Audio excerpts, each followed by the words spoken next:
Ako si Jennifer, 30 years old, laki sa hirap, at aaminin ko, ayaw ko ng ganong buhay.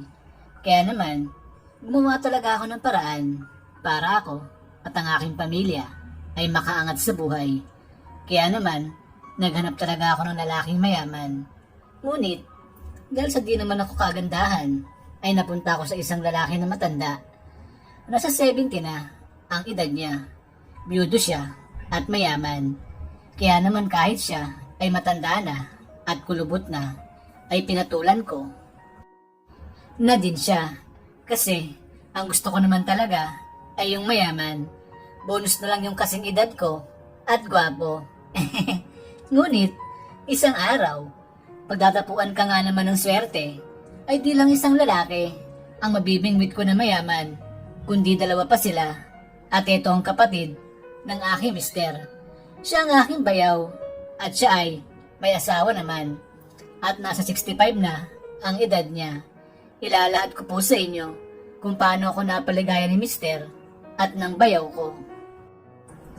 Sana po makinig kayo at sana maibigan nyo ang istorya ng aking buhay.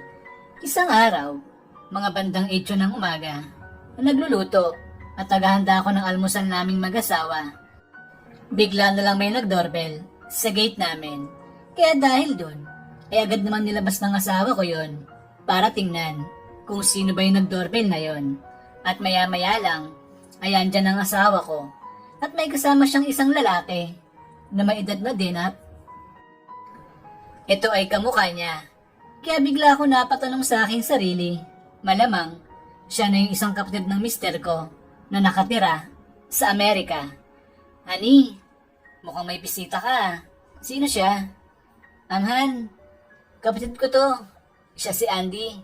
Siya yung nakwento ko sa'yo na magbabakasyon dito. Sa atin, ng isang buwan lang naman. Kaya siya nagbakasyon, Han, kasi gusto ka daw niya makilala. Di ba nga nang kinasal tayo last month, di naman siya nakapunta. Kasi ng oras na yun ay busy siya. Kaya ito, ngayon lang siya nakapagbakasyon dito sa Pilipinas. Nga pala kapatid ko, siya yung asawa ko si Jennifer. Tapos Sunny, si Andy kapatid ko. Mas bata yan sa akin. Nasa 65 lang ang edad niya. Ay Jennifer, kinagagalak kita makilala. Kuya Berhel, maganda palang asawa mo ah. Magaling kang pumili kuya. Tapos sexy pa siya. Bilib na talaga ako sa'yo kuya. Nga pala Jennifer, ilang taong ka na ba? 30 years old pa ako Kuya Andy. Kinagagal ako din na makilala kayo. Sana mag-enjoy kayo sa pagbabakasyon nyo dito sa Pilipinas. Oo Jennifer, tingin ko naman mukhang mag-enjoy ako dito. Lalo na pag makakakita ako lagi ng magandang babae na gaya mo. Naku, di naman po ako maganda Kuya Andy. Sakto lang at sexy. Pero maganda. Di naman. Ani, may pinagmana ng kapatid mo na si Kuya Andy. Magkapatid nga kayo, mga bolero. Siyempre yan, sa akin yung nagmana. Kaya nga, magaling din yung mangbola. Amerikana ang asawa niyan, Han. Kaya mas matinik yan sa akin. Ay, ganun ba, Han? Naku, Kuya Andy, mukhang mas chick boy ka sa asawa ko, ah. Naku, di naman, sakto lang. Pero sa totoo lang, Jennifer, si Kuya Perel talagang matinik.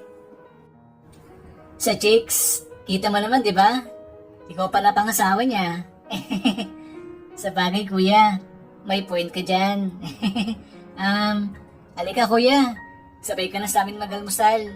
Kakain pa lang naman kami. Sige, Jennifer. Salamat sa'yo. Nga pala, Andy.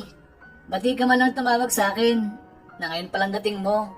Di tuloy kita nasundo sa airport. Ayos lang kuya. Gusto kitang i-surprise. Kaya sinadya kong magsabihin sa'yo. Saka kuya, pag sinabi ko sa'yo, maabala pa kita. Alam ko naman busy ka sa asawa mo. Bagong kasal kayo. Ikaw talaga.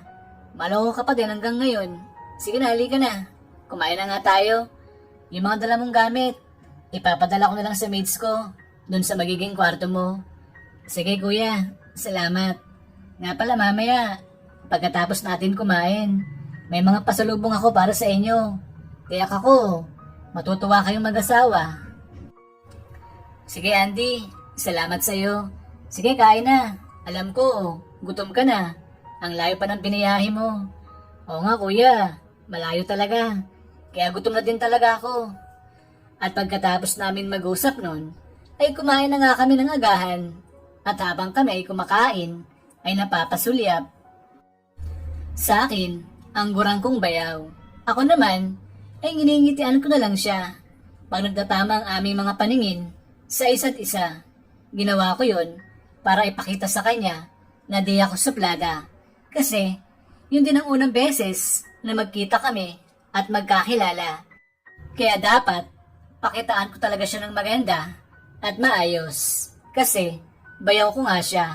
At ang matapos na kaming kumain ng agahan nun, ay agad kaming niyaya ng bayaw kong gurang na pumunta sa kwarto kung nasa ng kanyang mga bagay. Kasi, ibibigay niya nga daw sa amin yung mga pasalubong niya. At ang ando na kami, ay agad niyang binigay sa akin yung mga mamahaling pabango, lotion, makeup, chocolates, at kung ano-ano pa. At sa asawa ko naman ang binigay niya ay mga mamahaling alak at sigarilyo.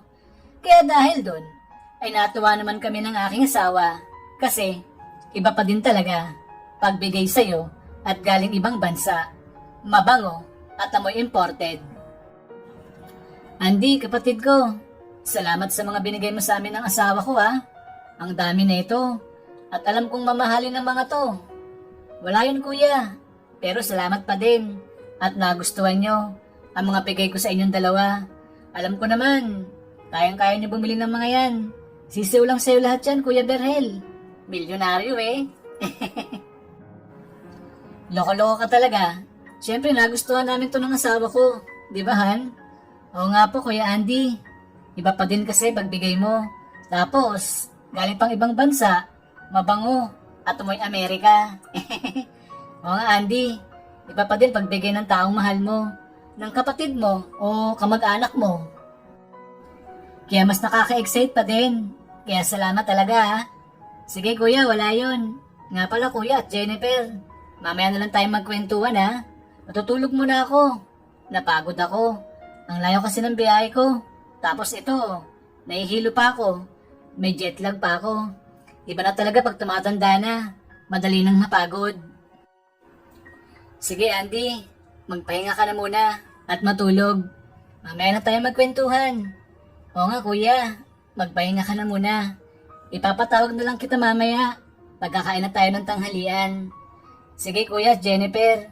Salamat sa inyo ha. At pagkatapos nun, ay natulog at nagpahinga na nga muna ang gurang kong bayaw na si Andy. Kami naman ang asawa ko ay abala sa pagtingin sa mga binigay niya sa amin ng mga pasalubong galing Amerika. Honey, ang daming binigay sa atin ng kapatid mo ha. Ang bait niya naman pala at mukhang galante pa siya. Oo honey, mabait talaga yan si Andy. At tama ka, galante nga yan. Na talagang kung gumastos yan, walang kontrol. Kaya swerte ng asawa niya sa kanya at maging ang mga anak nila. Wow, talaga ba honey? Han, sino mas mayaman sa inyong dalawa ni Andy? Ikaw ba o siya? Walahan, natanong ko lang naman. Tingin ko Han, mas mayaman si Andy sa akin. Nang onti lang naman, pero mas lamang ako sa kanya. Alam mo kung bakit Han? Bakit naman Han? Kasi ako, may asawang maganda at fresh pa. Si Andy kasi, may edad ng asawa niya, gaya namin. Ngex, ganun pa Han? Ikaw talaga, ang dami mong alam dyan. Pero Han, may tama ka sa bagay na yan. Sakahan, mas pogi ka kaysa kay Andy. Tapos napapaligaya mo pa ako ng madalas. Kaya masaya ako sa iyo. At yun ang totoo. Talaga ba Han? Baka naman joke lang yan ha. Baka mamaya, di ka masaya sa akin. Baka sinasabi mo lang yan kasi kaharap mo ako ngayon. Totoo yun Han. At hindi yun joke, okay? Kaya sana, maniwala ka sa akin ha. Natutuwa talaga ako sa iyo. Lalo na, pag ako'y pinapaligaya mo. Okay, sige Han. Naniniwala na ako sa'yo. Kasi mukhang nagsasabi ka naman ng totoo sa akin. Sige Han, salamat. Love you po. Sige Han, love you too. At pagkatapos nun, ay nagyakapan kami ng aking asawa. Aaminin ko nang una, ay parang nandidiri ako sa aking asawa. Kasi nga, may edad na siya at siya ay kulubot na. Ngunit dahil sa araw-araw ko na siyang kasama at kami ay kasal na, ay natutunan ko na din siyang mahalin at hindi na ako nawawalan ng gana na siya ay aking kasama at katabi sa kama na matulog. Tiniis ko na lang yung mga aking naranasan kasi nga gusto ko na maayos na buhay at isa pa, napapaligaya niya pa din naman ako. Kaya ayos na din sa akin na siya ang inasawa ko at pinakasalan, mayaman at nakaraos kami sa buhay ng aking pamilya. Kasi maging ang pamilya ko ay naambunan ng biyaya ng aking asawa na si Berhel. At pagsapit ng tanghalian ay naghanda na ako ng masarap na ulam kasi yun ang sinabi ng aking asawa. Kasi nga maya-maya lang ay maghahanap na ng pagkain ang bayaw ko na si Andy. Kaya dapat lang na masarap na pagkain talaga ang iluto ko ngayon. At nang makapagluto na ako ng masarap na ulam para sa tanghalian, ay agad ko nang ginising ang bayaw ko. Kuya Andy, kakain na po tayo ng tanghalian. Labas ka na po diyan sa kwarto mo. Alam ko po, gutom ka na. Walang sumasagot, kahit anong tawag, at katok ko sa pintuan ng kanyang kwarto. Kaya naman nagpa siya akong pumasok sa loob. Buti na lang ng oras na yon ay nakabukas yung pintuan at ang nasa loob na ako ay daan-daan akong lumapit sa kama kung saan nakahiga ang bayaw kong gurang. At pagtingin ko sa kanya ay nakapikit ito, kaya malamang ay tulog pa siya. Kaya naman nagpa siya na akong gisingin siya. Hinawakan ko siya sa kanyang braso at saka ko siya ginising. Kuya Andy, gising na po. Kakain na po tayo ng tanghalian. Pinapatawag ka na din ni Berhel. At maya-maya lang ay dahan-dahan dumilat ang mga mata niya. Tinignan niya ako at saka siyang umiti at saka na siya nagsalita. Oh, ikaw pala yan, Jennifer. Anong ginagawa mo dito sa kwarto ko? Kuya Andy, kakain na daw po tayo ng tanghalian. Hinihintay ka na din ni Berhel sa baba. Ganun ba? Sige, pasabi sa kanya. Susunod na ako. Magpapalit lang ako ng damit ko. Sige, Kuya Andy. Sasabihin ko na lang. Sige, aalis na ako. Wait ko na lang po namin sa ibaba. Okay, sige, Jennifer. At nang palabas na sana ako ng kwarto ng bayaw kong gurang, ay bigla niya lang hinawakan ng isang kamay at saka niya sinabi sa akin ang salitang to. Teka, Jennifer, baka pwede. Dito ka na muna saglit. Magpapamasahe lang ako sa'yo. Ang ganda-ganda mo naman at ang bango-bango mo pa. Ang swerte naman sa'yo ni Kuya Berhel kasi ikaw ang bago niyang asawa. Sexy na at mabait pa. At habang sinasabi niya sa akin ang mga salitang yon, ay nagawa niya din mahalikan ang isa kong kamay. Nang oras na yon ay di ako nakagalaw. Natulala lang ako sa ginawa na yun ng aking bayaw. At maya-maya lang ay napatakbo na ako palabas ng kanyang kwarto. Kasi nga, nagulat ako at di ko inasaan na ganun palang gagawin ng bayaw kong gurang na yun na bigla niya lang halikan ang aking magandang kamay. At ang makalabas na ako ng kwarto niya ay nakahinga na ako na maayos. Ngunit, andun pa din ang aking kaba ng oras na yon. At pagkatapos nun, ay kinalma ko muna ang aking sarili at nang alam kong kalmado na ako, ay nagpasya na akong bumalik sa lokasyon ng aking asawa. Han, ba't parang natagalan ka ata sa pagtawag kay Andy? Ano kasi? Ang tagal gumising ng kapatid mo. Nakailang katok ako bago siya nagising.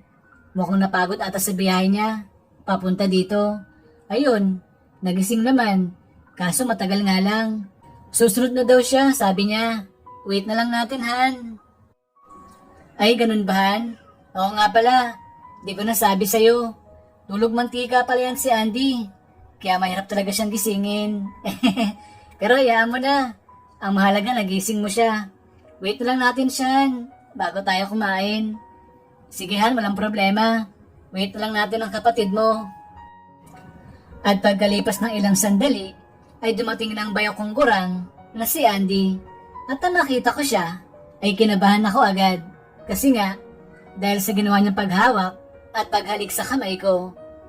Pasensya na kayo kuya at Jennifer, kung natagalan ako ha. Inaantok pa kasi ako at napagod talaga ako sa biyahe ko. Iba talaga pag matanda na, mabilis lang mapagod. Ayos lang yan Andy, matanda na tayo, kaya mabilis talaga tayo mapagod. Sige, halika na, kumain na tayo. Si Jennifer pala nagluto niyan, kaya sure ako, masarap yan. Ay, ganun ba kuya? Sige, kain na tayo. Nang matikman kong luto niya ni Jennifer. At pagkatapos nun, ay kumain na nga kami. At habang kumakain kami, ay nakatingin sa akin ang bayaw kong si Andy. Ako naman, ay di ko siya tinitingnan at pinapansin. Kasi nga, may pagkapilyo pala ang bayaw kong gurang na to. Biro mo, matanda na ay maloko pa din.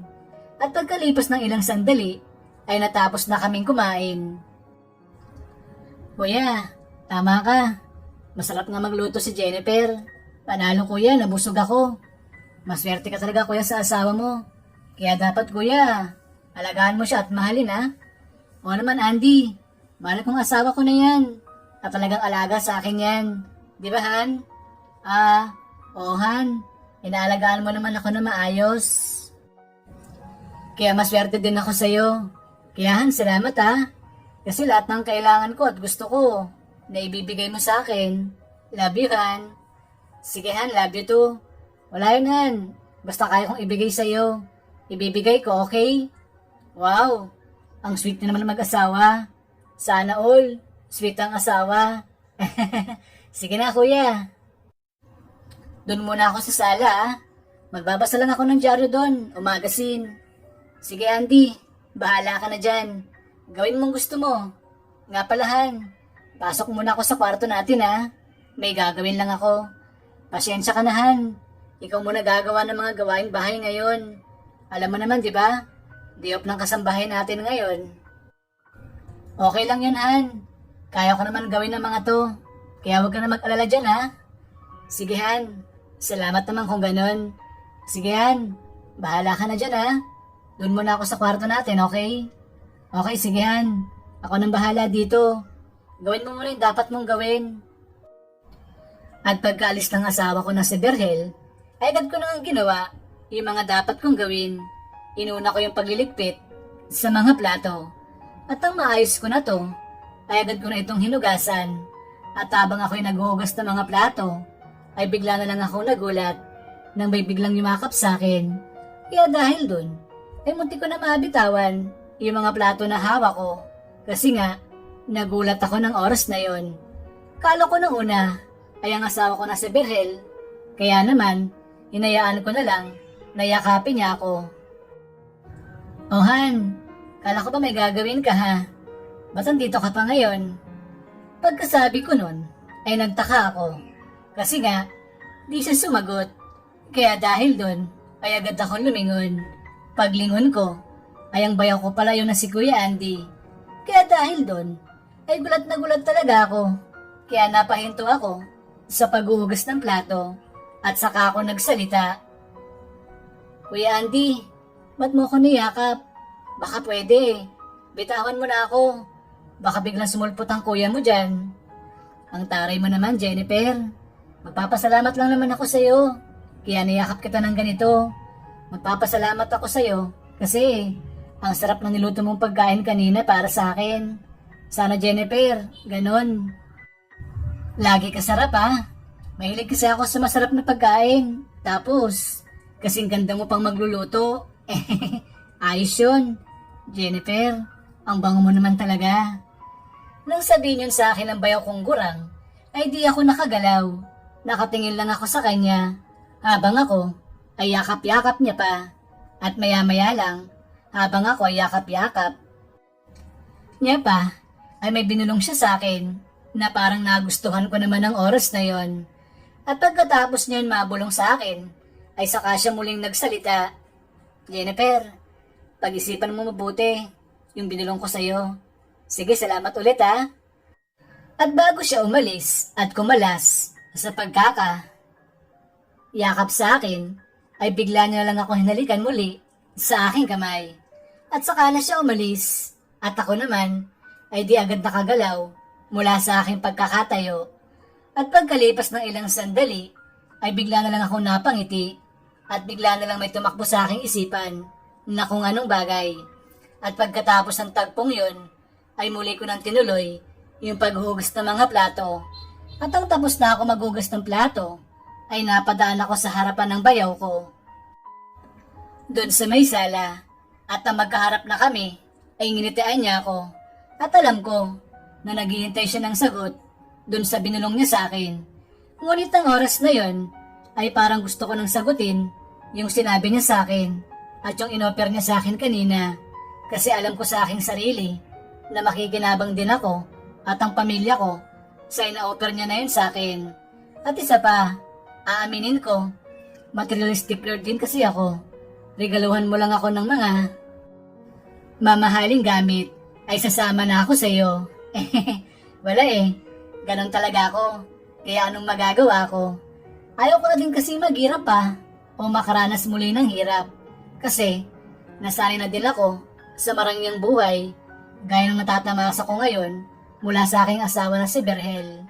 At pagkatapos ng ngitian namin na yon ng aking bayaw na gurang, ay umalis na din ako at saka na ako pumasok sa kwarto namin ng aking asawa. O Han, nandiyan ka na pala. Tapos ka na ba sa ginagawa mo sa ibaba? Han, tapos na ako. Ikaw, tapos ka na ba sa ginagawa mo ngayon? Hindi pa nga Han eh. Kasi yung isang pinautang natin, ayaw magbayad. Patong-patong na yung tubo niya. Kaya eto, nalilito na ako sa pag-compute ko. Bala ko nga puntahan mamaya or bukas na lang siguro. Ano Han, sasamahan mo ko ha? Alam mo naman pag maalis ako, gusto ko, kasama kita palagi. Sige Han, sasamahan kita. Magsabi ka lang kung kailan mo gusto ha. Sige Han, salamat ha. Bay talaga ng asawa ko. Ang ganda pa. Pahalik nga ako. Ikaw talaga Han. Bolero ka pa din. Kahit kasal na tayo. Nga pala Han, hanggang kailan dito sa atin si Andy? Nabanggit niya ba sa'yo ha? Ang sabi niya Han, mga isang buwan daw siya dito sa bahay. Medyo matagal din, di ba? Oo nga Han, medyo matagal din pala siya dito sa atin. Nga pala Han, ilan bang anak ni Andy? Han, 2 anak niya. Pareho na din may pamilya. Ba't mo nga pala natanunghan? Mukhang inaalam mong tungkol sa kapatid ko ah. Anong meron Han? Ikaw naman Han, wala no? Gusto ko lang naman malaman ang background ni Andy. Kasi nga 'di ba, siya lang ang wala ng kasal natin at saka ngayon lang kami nagkita niyan at nagkakilala 'di ba? Sa bagay Han, tama ka. Han, tulog muna tayo. Inaantok kasi ako eh. At pag sinipag ako mamaya, pupuntahan ko yung may utang sa atin na ayaw magbayad. Sige Han, ikaw na lang ang matulog. Hindi kasi ako inaantok. Basta dito lang ako sa tabi mo, okay? Okay, sige Han. Ikaw ang bahala. Sige, tulog muna ako. At pagkatapos nun, ay natulog na nga ang asawa ko. Ako naman, ay nanatili sa tabi niya.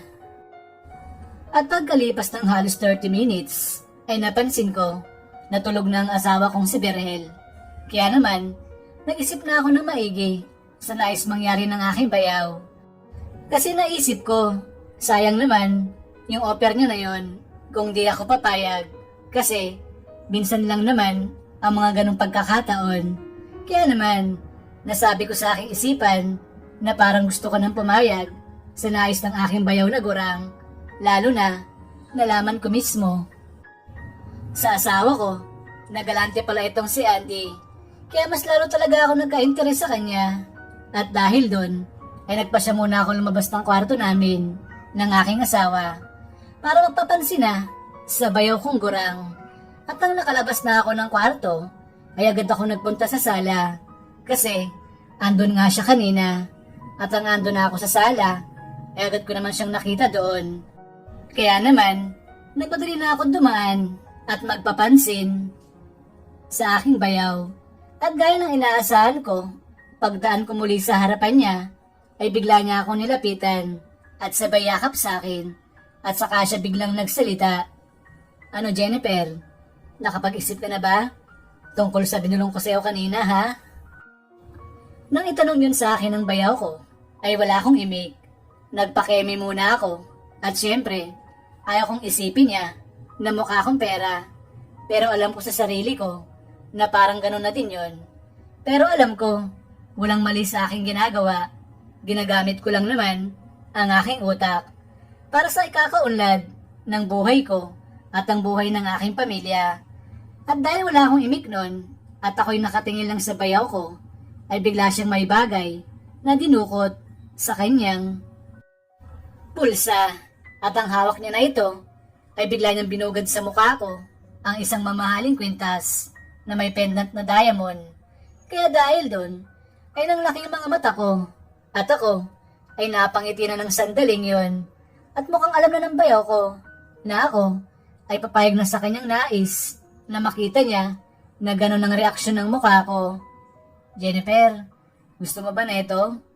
Magiging sa'yo to, kung papayag ka sa kondisyon na gusto. Kung mangyari, ano Jennifer, deal ka ba? Pag-isipan mo na ngayon. Sige ito, hawakan mo siya ngayon na makapag-decide ka na. Ako naman, agad ko yun kinuha sa kamay ng bayaw ko at saka ko yun dali-daling hinawakan.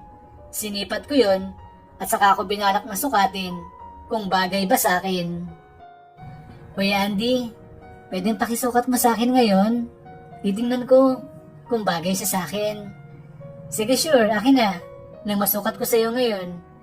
Ako naman ay dali-daling tumalikod para yon ay masukat niya na sa akin agad.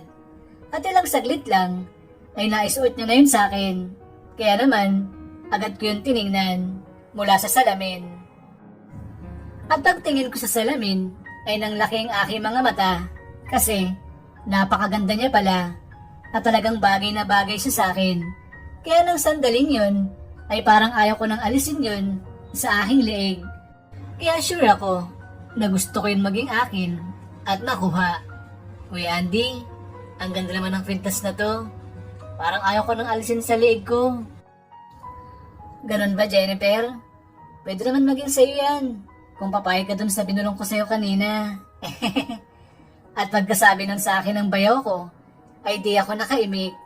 Ngumiti lang ako at saka ako na sinabi sa kanya ang sagot ko.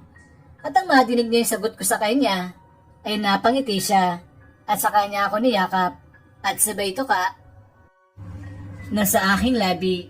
Ng oras na yon ay nakadama din ako ng saya at tuwa kasi may bagong bagay ako na makukuha na galing sa bayaw ko at talagang nagustuhan ko yon. Biro mo, napaligay na nga ako. Binigyan niya pa ako ng magandang kwintas. Kaya sulit na din ang pagpayag ko sa nais na yon ng bayaw ko na ako ay mapaligaya niya at makasama. At pagkatapos niya akong mapaligaya ng oras na yon ay todong ngiti ang bayaw kong gurang na si Andy at pakiramdam ko ay talagang nagustuhan niya ako. Kasi nga, sinabi niya sa akin na nais niya pa akong makasama upang muli niya pa akong mapaligaya. Ako naman ay di tumanggi sa sinabi niya na yun sa akin kasi alam ko madami pang ibibigay sa akin si Andy na mga bagay na tiyak ako na magugustuhan ko din naman talaga. At maya-maya lang ay bumalik na ako sa kwarto namin ng aking asawa kasi alam ko na malapit na siyang magising at ang ando na ako ay sakto naman nakakagising niya lang.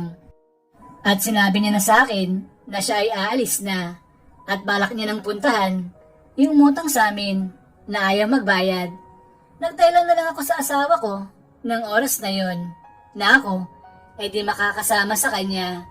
Buti na lang ay umubrang dahilan ko na yon kaya kaming dalawa lang ni Bayaw ang naiwan sa bahay. At nang wala ng asawa ko ay agad ako niyakap ng bayaw ko habang ako ay naghanda ng kakainin namin para sa hapunan. Kasi nga, isang oras lang naman mawawala ang asawa ko, kaya dapat makapagluto agad ako bago siya bumalik nun. Jennifer, ang bango mo talaga. Anong oras balik ni Kuya? Halika dun sa kwarto. May bibigay ako sa'yo. Tiyak ako na magugustuhan mo yun. Halika na, dalian mo. Ano ba yung ibibigay mo sa akin, Kuya Andy? Di ba kanina lang, may binigay ka na sa akin? Meron ulit ngayon? Baka naman mamaya, ma-spoiled ako niyan. Sige ka. Ayos lang yun, Jennifer, kung ma-spoiled kita. Kasi maganda ka naman. Kaya okay lang yun sa akin. At isa pa, napapaligayan mo naman ako. At napapasaya pag magkasama tayo. Halika na dali, para makita mo na yung ibibigay ko sa'yo. Ako naman ay agad sama na sa aking bayaw. Kasi excited din akong makita kung ano bang bagay ang nais niyang ibigay sa akin. At nang ando na kami sa loob ng kwarto niya, ay muli niya akong binigyan ng isang bracelet. Nagustuhan ko yon. Kaya naman gaya kanina, ay muli niya akong napaligaya. Nang oras na yon, ay baka sa mukha ng bayaw ko, ang saya niya. Kaya naman, imbis na isang buwan lang, ang bakasyon niya dito sa Pilipinas, ay tumagal ng 3 buwan. Kasi, nag-enjoy siya. Nakasama ako palagi dito sa bahay. Ewan ko ba, ba't masaya din ako at natutuwa pagkasama ang 2 gurang na magkapatid na to. Kaya naman dahil dun, ay mas lalo pang gumanda ang buhay ko at ang buhay ng aking pamilya. Tawagin man nila ako na mukhang pera, ay wala na akong pakialam dun. Kasi ngayon, utak ang labanan kung gusto mong umasenso. Ngayon kasi, di na uso yung mahal mo lang kasi di ka naman nung kayang buhayin at mapakain. Kaya dapat maging praktikal tayo ngayon sa buhay para tayo ay umasenso. Gaya ko, ginamit ko ang utak ko para ako ay umasenso sa buhay at makatulong sa aking pamilya.